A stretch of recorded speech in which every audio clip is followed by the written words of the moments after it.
product-based business, wondering if Pinterest is a good fit for you? Well, today's video is going to serve as a sort of case study around the most successful e-commerce clients that I have helped in my agency and why they are successful. And I'm going to even show you some results of past and current client accounts. So it's actual screenshots of their ads manager. So in this video, while it may not be as tutorial based, is going to help you to reconcile whether or not you should get started on Pinterest for your product-based business. Now, I am talking about digital and physical product-based businesses in this video. So if you are one or the other, I'm going to lay out the stipulations of why I think these businesses are successful, and you can be the judge if you fit into those categories. So let's jump right on in. If you are new here, I'm Heather Farris and I run a Pinterest marketing agency and this YouTube channel, as well as a monthly membership where I help people to DIY their own Pinterest. So I do everything from doing it for clients to helping students to do it for themselves. And I have now been doing Pinterest marketing for, it'll be 6 years in August. So I've been around the block and I have seen some things. So let's dive into what makes the e-commerce clients I have serviced successful. Number one, they understand why their product is wanted and needed by the customer. Now, this is important, and this is one of the things that I think a lot of people actually miss out on. So these customers or clients that come to me, they already have their entire customer journey and buyer journey mapped out and understand from start to finish why someone would buy their product. And then we use that in the marketing to actually make it successful. Number two, all of these clients create some sort of awareness or consideration content. They are not just marketing the products only on Pinterest. They are also marketing why people want these products. They're answering questions. So thing number one, they know why the people want their product. They're using those reasons to create content. Now, I created a YouTube video all about creating content for e-commerce shops. If you're interested in that, I will link it up in one of these corners in a card, and you can go and check that out. Number three, quite frankly, my customers, my clients, do business better and sell their products better than their competitors. Or they may even be one of the only ones in their space. So there's very few types of products in the niche that they're in. This is highly relevant to the animal product I'm going to show you later, the results for that client. In that case, there are very few actual competitors in that space, so they are very competitive on pricing and overall product quality. Reason number four, they do cross-channel marketing. They are not solely relying on one platform to bring them customers or even bring brand awareness to their company. They are marketing across multiple platforms. In most cases, all of our clients are actually marketing on Google Ads, Facebook or Instagram ads, Pinterest, which is where I come in, as well as some of them on TikTok. Now, that doesn't mean they're actually advertising on those platforms. It just means that they have a presence on those platforms. Now, in most all of these cases, these clients are running some sort of cross-channel marketing as far as their advertising. However, none of them have a very large budget for any and all of their platforms. Number five, which is a selfish ad for me, but quite literally, they hired out Pinterest marketing, and that is why it's successful. They are not trying to micromanage it. They are not trying to do it themselves. They understand where they need to be in their business, in their zone of genius, and they brought in an expert to set up the foundations, to run the ads, to do the organic part of it for their company. And then eventually some of these clients actually took it back in-house and are doing quite well even after I have left. That is more of a selfish ad on my part, but that is and will always stand true for most of my most successful clients. Let's talk about results. I have 5 examples of results. I have several physical products, I have a digital product, and I'm even throwing in a bonus 5th example of a webinar funnel, which could be considered a digital product if it's a digital course. So example number 1 is an everyday jewelry brand. This client went viral on TikTok sometime in 2020, 2021. They hired me in 2021 to establish a foundation, eventually by the end of the year, we had the Pinterest tag actually to a point where we could run ads. Now, this client, we only started dynamic retargeting ads. This is the only client where we only have bottom of funnel advertising set up. But you can see here with the results that we have an average of 3.09 ROAS for a 6-month time frame. So since this is the only client that I'm showing you results for where we're only running one type of campaign, bottom of funnel only, I wanted to give you a wider example of results. Jewelry client number 2. Now this client has been with me for about 6 months, 7 months at this time, and we started ads for her right along with her organic marketing immediately. So as soon as she signed on, we started doing organic and advertising. So here are some of the results in the most recent month, actually the month ending April 2022. We had a blended ROAS of 4.04, and in this client's case, we are actually running both top and bottom of funnel advertising. So what you could consider full funnel. Let's move into a former client. This client is no longer on my roster. However, they left on great terms. They took their advertising and their organic marketing back in-house. And I couldn't be more thrilled with the results that we had while we were working with them and the results that I do believe they are still getting today. So, and this is an animal seller. They were in the animal niche. And these results are actually from September of 2021. These are the most recent ones I could find in my Google Drive. So please excuse me on giving you some from about 6-7 months ago.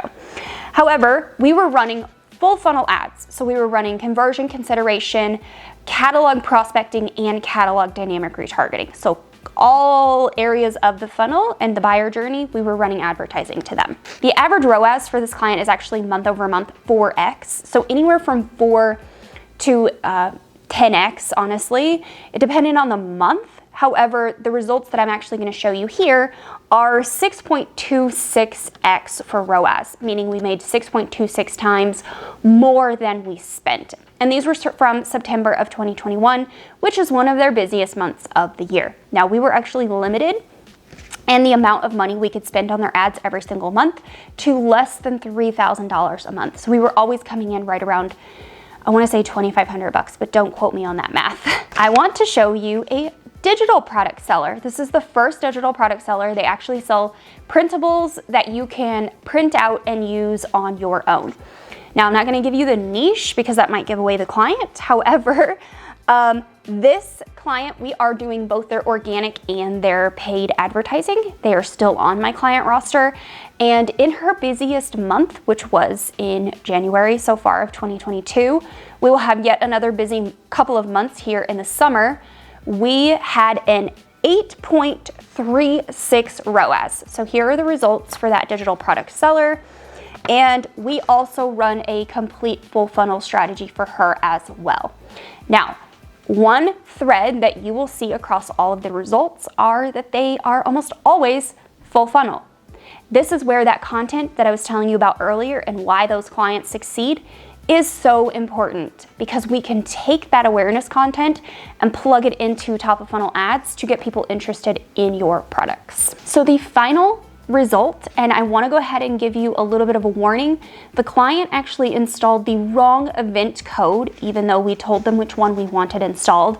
So we were not tracking checkouts, instead we were tracking signups. They got just a little bit confused when they got into the Pinterest Ads Manager and were choosing events. So we actually were tracking signups for the digital course that she was selling. So you can see here on the screen, we had well, you can't see a ROAS, but we had 21 signups. And if you take the ad spend of right over $7,000 and you divide it into the 21 course sales at $2,000 a piece, it's right around $42,000, which would give us about a 5.26 ROAS roughly. So in even a webinar funnel on Pinterest, there is the potential, depending on your budget, depending on your strategy, what you currently have going on in your business as far as your email list, all of that stuff. We do have that ability to even run webinar funnels on Pinterest. So now that you have seen some results, now that I've told you why clients get success with Pinterest as a product-based business, let's talk a bit about an action plan to actually get you moving in the right direction. Number 1 on your action plan is to choose a minimum of 2 platforms that you are going to market on. I would honestly say you need 3. You need Google, which is a no-brainer. If you own a website and you're directing traffic to your own website, you should be doing some sort of SEO. Now, if you want an SEO course, it doesn't matter if you're product-based or if you're doing blog content. I think that this SEO course is amazing. I will put a link to it in the description below, and you can go and watch his free masterclass. If you sign up, I will earn a bit of a commission on it. However, I have taken it 3 times in the last 3 years. So it's really good.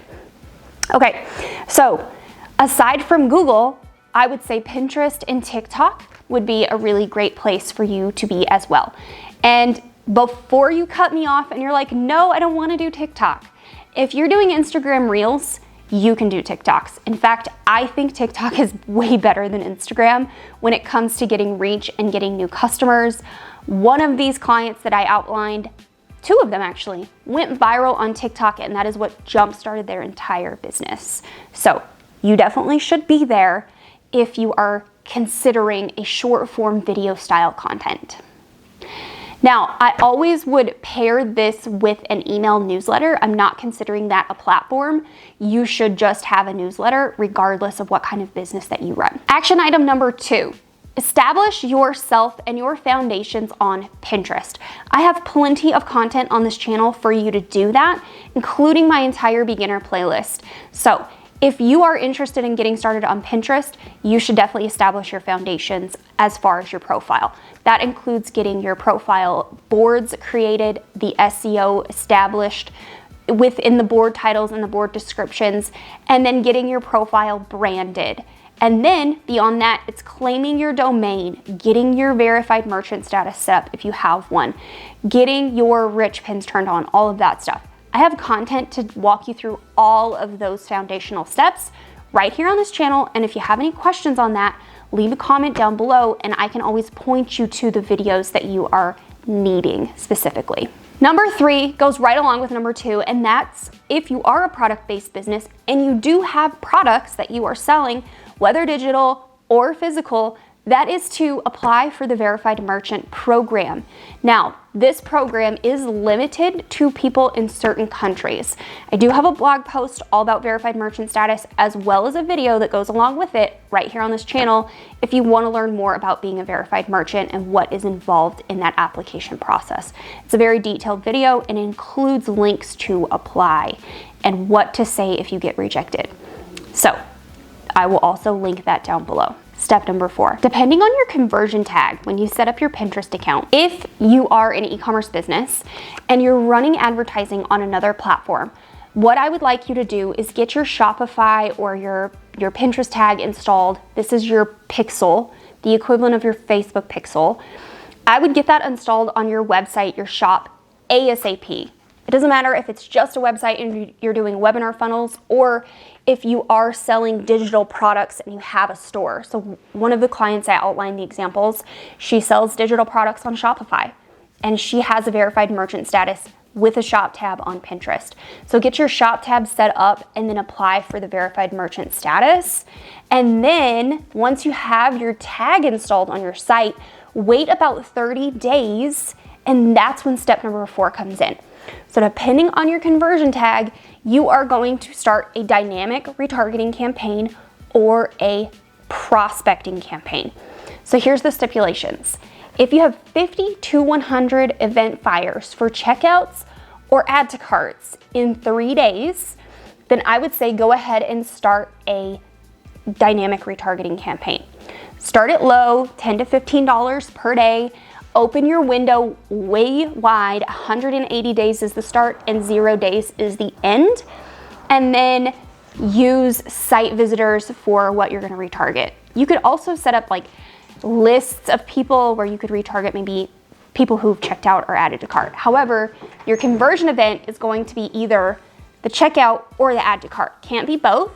Now, ideally, best practice says dynamic campaigns should be a checkout event code. If you have add to carts, you can always optimize to those until you start getting checkouts, and then flip the campaign over to checkouts at that point. Now, if you are starting fresh and you don't have any event fires at all, or you're just not meeting that 50 to 100 in 3 days, then what I would say to do is set up a prospecting campaign.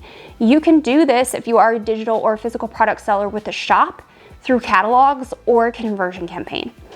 Either or, and I would say to get that going and begin to have Pinterest find out who your audience is, what they're interacting with, and just know that in that first time period, you may not get as many sales as you would like, because we are learning.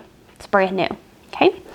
And that's it. Those are action items. If you have any questions or if you need help with this process, do let me know, because we do help clients with this, obviously. We also have a membership where you can join and you can do a lot of this yourself until you are ready to hire, which has happened. And we also offer consulting where you can come and we can work right alongside you to get the job done. So you're not on your own. You're not out there in the cold trying to figure all of this out on your own. So that's it for now. If you are an e-commerce shop and you've been considering Pinterest for any number of time, I would say now is the time. Get started now and go ahead and watch these videos over here that I've put together for e-commerce shops, and I'll see you next week.